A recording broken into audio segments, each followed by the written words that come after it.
Jangan banyak bergaul dengan orang-orang yang menjauhkan kita dari ridha Allah Subhanahu wa taala.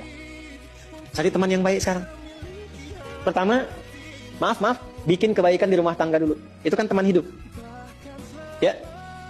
Awas, hati-hati. Kalau melihat istri kurang baik atau sebaliknya, jangan dihakimi, jangan difonisi.